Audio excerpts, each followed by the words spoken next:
Hello, everyone, and welcome back to the Fit Chicks and Hormones podcast.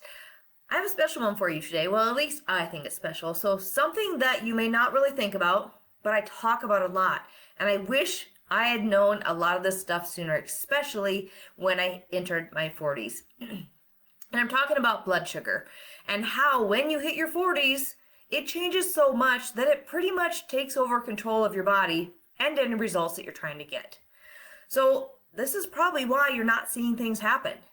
You hit your 40s and you don't really change anything in your lifestyle. Like you're eating the same things, you're working out, you're moving your body, you're trying to do the right things, and then boom, you got this belly fat, right?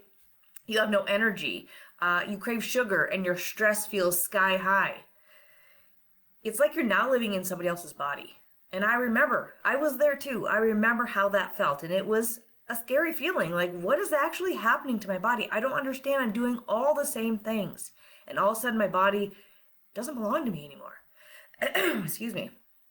So what's actually happening is that your body has fundamentally changed how it handles blood sugar and energy.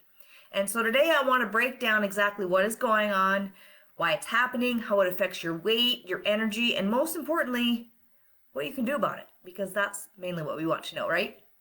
And once you know what's actually happening in your body, you can stop fighting against it, start working with it, and then that's when everything starts to shift, okay? So let's get into it. Excuse me.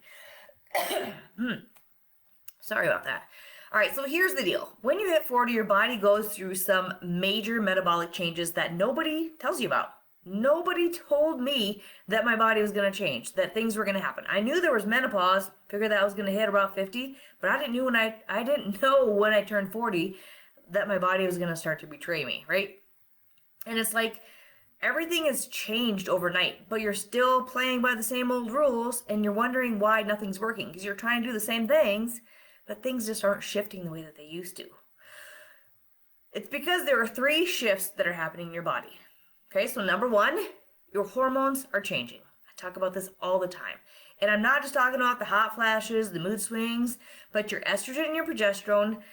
These are hormones you've had since puberty. These start fluctuating. They go up and down and up and down. Like they're crazy in perimenopause, okay? And this often starts when you're in your late to early 40s and then can go all the way till you hit your 50s or till you hit menopause, okay? So how is this affecting your blood sugar? Well, estrogen and progesterone help your cells respond to insulin. Insulin is the hormone that tells your cells to take sugar from your bloodstream and use it for energy. But when estrogen and progesterone drop, your cells become resistant to insulin.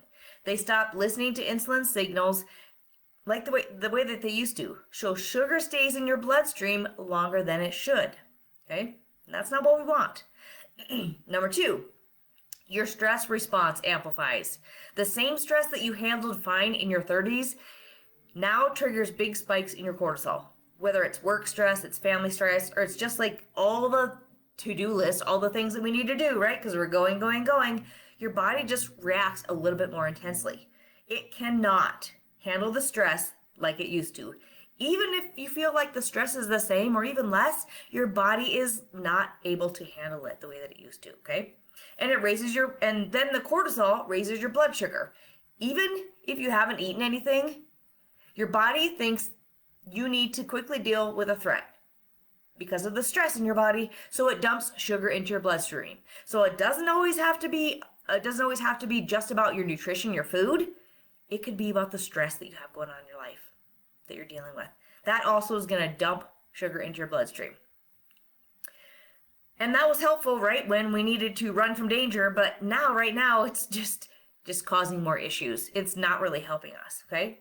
And number 3, you're losing muscle. Starting in your 30s, women are losing about 3 to 8% of muscle mass every decade. And if you are using a GLP-1, you are losing it even faster, especially if you're not maintaining your protein and lifting your weights. So this is going to make the blood sugar issue even worse, right? So why does this matter? Because your muscle is where your body stores excess blood sugar. Okay, we want it to get out of the bloodstream and store in our muscles because our muscles then can burn it off, right? So when you eat carbohydrates, and yes, you do need carbohydrates, okay, your body needs them. What happens is your muscles soak up that sugar and store it for energy later. But with less muscle, that means it doesn't have any place to store it. And then that sugar has nowhere to go other than into your fat cells. Sorry. So you've got hormones making you more insulin resistant, stress dumping more sugar into your blood, and less muscle to handle it. This is creating all the chaos in your body. It's why you're struggling through your day. It's why you're not seeing results. And you're doing the same things but not getting the results. You're not seeing any changes. And it's why the same eating habits and the working out and all the same things that you did in your 30s, it's just not working anymore. So let's talk about why this is happening. So first, remember, this is biological. It's not your body failing. It's not you failing. It's what is actually going on in your body. And here's the thing, for most of human history, women didn't live decades past menopause. They didn't live into their 80s and 90s. Our bodies weren't designed to maintain the same metabolism at 50 that we had at 30 because we weren't living and thriving into our 80s and 90s like we are now. So we need to understand how to adapt to this life, to this lifestyle, right? So when your hormones decline, insulin resistance increases. So when you're insulin resistant, your blood sugar stays elevated long after eating. Your pancreas sees that high blood sugar and pumps out more insulin to try to bring it down. But high insulin levels signal your body to store fat. And not just to store fat, but to lock it away, to keep it on that body as long as it can. When insulin is elevated, your body physically cannot access stored fat for energy. It's like the fat stores are locked in a vault. And again, that is not what we want because that is not going to help us get results. Meanwhile, we got the stress going on, the stress of life, the stress of work, the stress of kids, the stress of all the to-do things, everything we have going on. The stress of this is stressful, right? Just even doing this, being on all the time, that is stress. It's making everything worse. And stress is raising that cortisol, which raises your blood sugar, which raises your insulin, which stores fat on the body, which makes you more insulin resistant.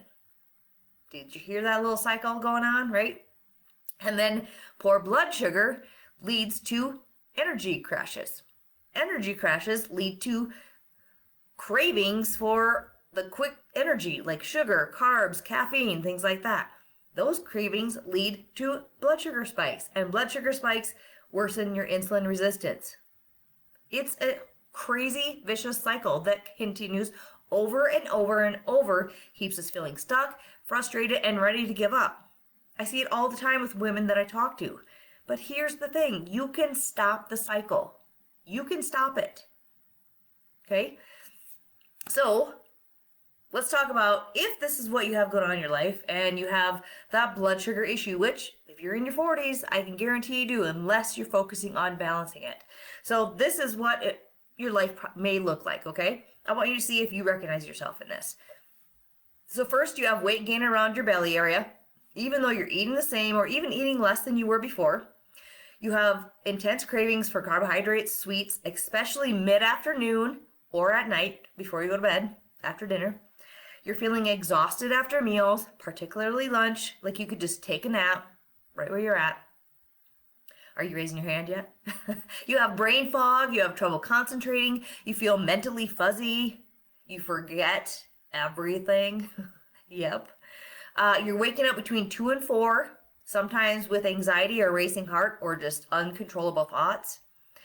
You're getting irritable and shaky if you go too long without eating. You get that hangry feeling, like I need something now and I don't care what it is. And you have stubborn fat that won't budge no matter what you try. Does any of that sound familiar to you? Here's why fat loss becomes almost impossible when your blood sugar is dysregulated. When insulin levels are chronically high, which happens with insulin resistance, your body stays in fat storage mode. You cannot access You cannot access your stored fat for energy because it's locked away. Remember we talked about that. It's locked away, locked down tight. And this is why eating less doesn't work, because your body can't get the energy you have stored, so instead it slows down your metabolism, right?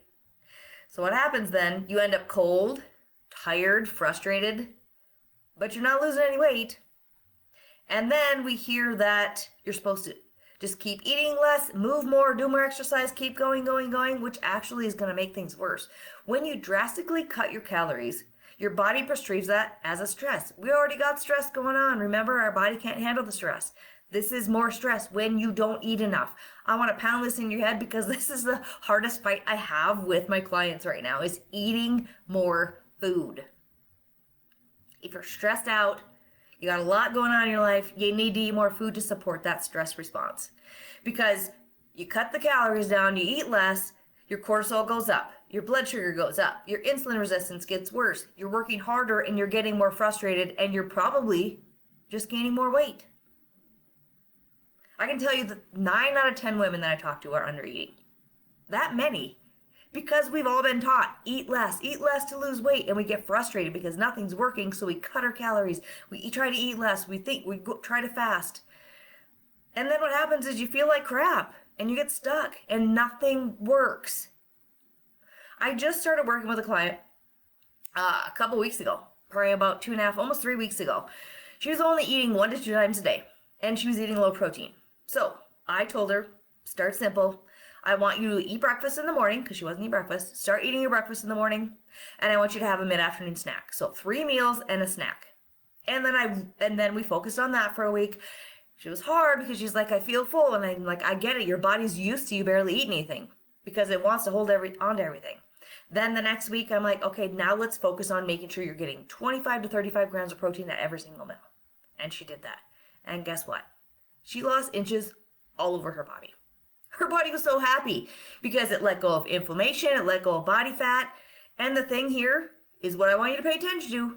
The scale didn't move much, but she lost about 3 to 5 inches in just 2.5 weeks because she was feeding her body and it was being happy. Okay? These chronic blood sugar issues that we're dealing with are also creating inflammation, like I just talked about. Excuse me. So you need to eat more protein to balance and so what this client of mine, right? I had her eat more protein to balance out all the carbohydrates that she was taking. It balanced her blood sugar. It calmed down the inflammation. It made her body happy. And when you have inflammation going on, it makes insulin resistance worse. So your body holds on to weight because it thinks something is wrong. And metabolically, something is wrong. Your body's not functioning the way that it should be. Okay. So now we know what needs to happen is that we need to fix that underlying blood sugar regulation, right? We need to fix it, right? And this is how. I've kind of mentioned it already a little bit, but here's what you can do about it. These are 6 things that are going to work for you. They aren't quick fixes, right? Because this doesn't happen overnight. Even though she saw some pretty amazing results because she started eating more food. That was the biggest thing that I knew. That's the most important thing we needed to focus on. And that worked for her, okay? But these are sustainable changes that are going to support your hormones and support your metabolism. So, strategy 1, you need to eat protein at every single meal. This is a non-negotiable, especially in your 40s, 50s, 60s, and beyond. I want you getting 25 to 35 grams of protein at every meal. Breakfast, lunch, and dinner. Your snack, you can cut that in about half, so get around 10 to 15 would be a good amount to balance it out throughout the entire day. But 25 to 35 grams. If you don't know, start tracking it. You can ask ChatGPT, how much is in this? Make sure you measure because you won't know, right? How much protein is in this 4 ounces of chicken? And then write it down, okay? Why protein? Protein stabilizes your blood sugar. It doesn't spike insulin like the carbohydrates do.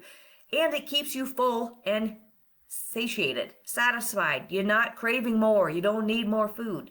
It also helps to maintain and build muscle, which is your glucose storage system. Remember, we need more muscle so that it can grab on to that glucose instead of circulating through our body. And it also helps to boost your metabolism. You burn more calories throughout the day just because you're eating more protein.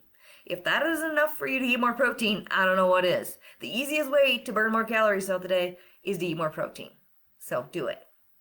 All right, start your day with protein and eat your first meal within an hour of waking. This sets the tone for the entire day of blood sugar regulation, right? Eating eggs, Greek yogurt, protein shakes, some cottage cheese, leftovers that you had the night before that is lots of protein, but having toast or cereal or a muffin, that is not going to cut it. That is setting you up for blood sugar chaos all day long, okay? So strategy number 2, balance your meals. Every meal should have protein, fiber, healthy fats, and carbohydrates. Okay, when I'm talking about fiber and carbs, because people I think sometimes get those mixed up. They kind of go hand in hand. So fiber and carbohydrates is, fiber is your vegetables, your green leafy vegetables, all the things. But it could also be your sweet potatoes and your rice, which are your carbohydrates. Okay, so make sure you're getting balanced meals, not just eating a bunch of carbs, not just eating a bunch of carbs and fats, all the things, protein, fiber, healthy fats, and your carbohydrates.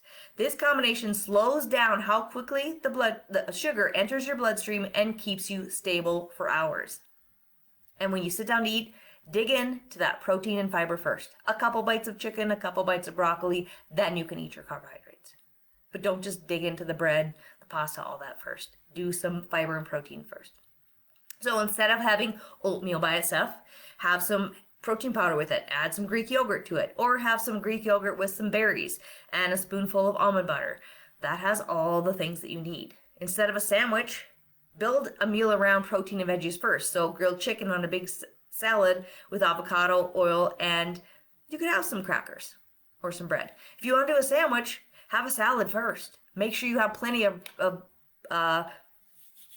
protein on there, deli meat. So not just 1 or 2 slices, you should have probably 8 to 10 slices to get that protein amount up, right? So you can have a sandwich, just make sure you have the 25 to 35 grams of protein in that sandwich.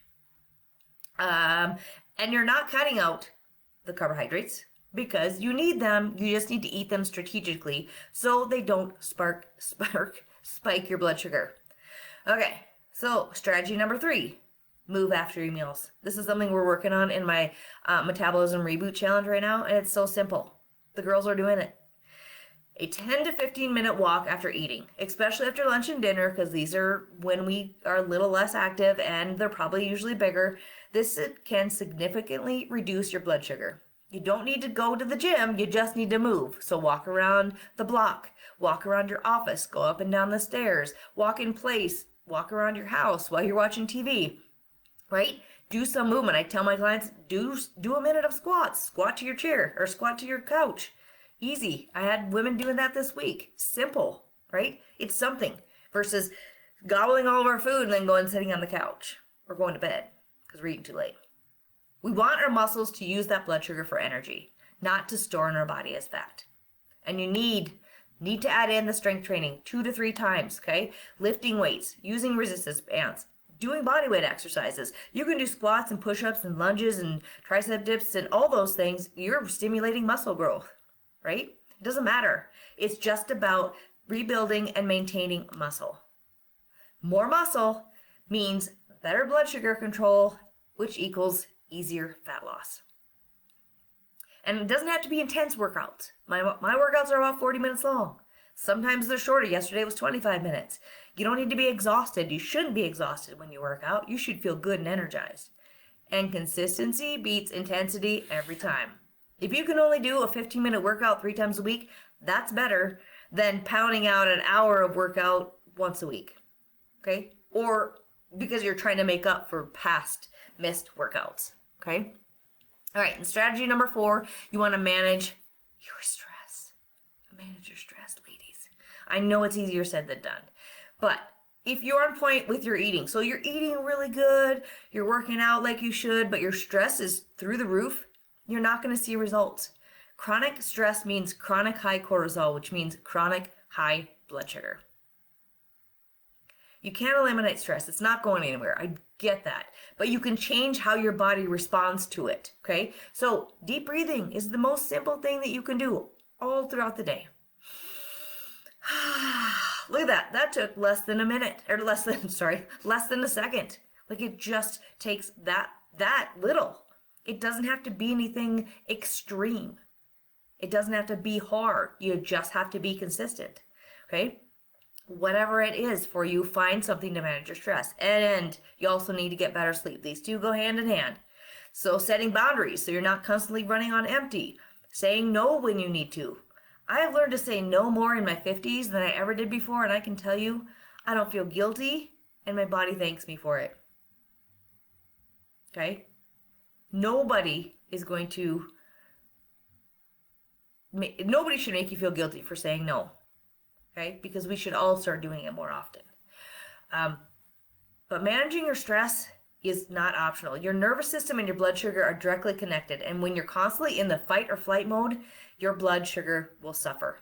You won't get results and you won't feel good in your body. Strategy number 5, be strategic with meal timing. So a lot of women think, I've heard them start when they get desperate, right? Well, I'm going to try intermittent fasting because I see people doing that and that's working for them. Or my friend is doing intermittent fasting, so I'm going to try it.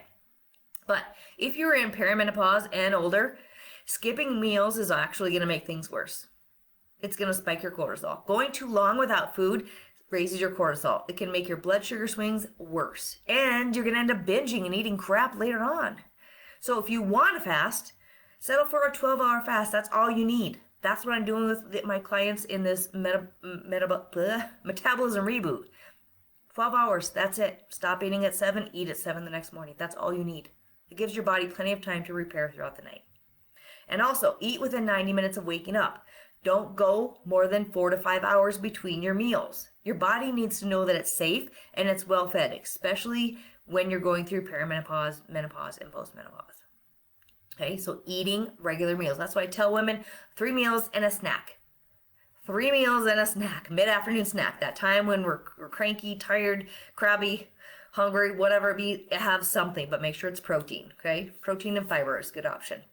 Once your blood sugar is stable, maybe you can experiment, go a little bit longer with fiber, or fasting. But honestly, I really don't think there's any reason to do it, okay? And number 6 is consider supplements. Now, as you know, I always talk about lifestyle first and then supplements to support. Okay, they don't replace these habits. They are not going to help you with all the other stuff, but they can support you on this journey. So things like magnesium glycinate for stress and sleep, a big must. If you're not taking it, please do so. If you want to know which one I recommend, reach out to me. Chromium can be good for blood sugar. Berberine, I have a couple clients on this one. Alpha lipoic acid. These all have good benefits to helping balance blood sugar. If you want to know anything more about them, please reach out to me and ask me, or talk to your doctor. Don't add them without asking, because if you're on medications, you want to make sure that they're not counter-affecting each other. I don't know if that's the word I want to say, but you know what I mean, right? So make sure you talk to somebody about it first. But again, supplements can help support everything else you're doing. They should not take place of the habits, okay? All right, so here's what I want you to take away from this. Your body is not broken. It's just changed. And the sooner that you accept that, the easier it is to move through this transition. It just needs a different support and different approach than it did 10, 15 years ago. You don't need to eat less. I went on a tangent about that, right? Stop eating less. You need to eat smarter. You don't need to exercise more. You need to move strategically. Excuse me. You don't need more willpower. You need better blood sugar balance. It's not about doing more. It's about doing things strategically and consistently. Day after day, week after week, month after month. Okay? So what I want you to do this week, pick something that I talked about. Maybe it's adding more protein to your breakfast. Maybe that's where you're struggling. Or maybe it's taking a walk after your dinner. Or maybe it's going to bed 30 minutes earlier to get your sleep. Or maybe it's saying no this week. Just say no to something. Especially now when the holidays are coming. There are so many parties, so many things going on, and everybody wants you to come. You do not have to. Unless you really want to. Then say yes. Otherwise, say no. Okay? And then once you start a habit, add something else on top. That's what we're doing this week in that challenge, is slowly adding habits so it's not overwhelming. Real change happens when you make small, consistent habits over time. This is what I work with my clients all the time. We slowly add things on as they start to feel more comfortable with what they're doing, and this gets them results and allows them to feel in control of their body again and their life. Like they finally have control again, and they know what their body's doing, and they know how their body reacts to certain things, and they know what to do next, okay? You can do this, ladies. You can. I know you can, okay? Support the blood sugar. And if you need anything, remember I'm here. You can find all the ways that you can work with me in the show notes, or even just have a conversation. We can just have a conversation through Messenger. You tell me what's going on with you. I can give you some suggestions. Give them a try and see what happens, right? If you found this episode useful, please hit that subscribe button. Share with a friend who needs to hear it, because the more that I can get the information out to women, the better that they can start to feel today. So thank you for listening. I appreciate you so much. I hope this episode today resonated with you, and if it did, I would love for you to share it on your stories and tag me on Instagram or Facebook. A review would be appreciated too. Your reviews and shares not only help us to grow, but they give other women who are struggling through their menopausal years hope that they don't have to continue living the way that they do. Your questions and experiences are also so helpful in giving me subjects to talk about. So feel free to reach out to me anytime on Facebook or Instagram with anything. I would love to help.